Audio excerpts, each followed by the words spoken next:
آپ نے پاکستان کے خلاف سازش کی، پاکستان کو بربادی کے رستے پر لے گئے۔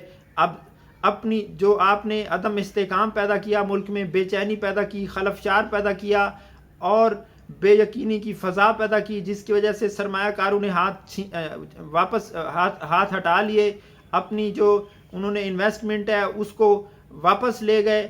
پھر آپ الزام لگا رہے ہیں کہ پچھلی حکومت خراب تھی، ملک استحکام کی طرف گامزن تھا، لیکن آپ نے اس کو بربادی کے رستے پر ڈال دیا ہے۔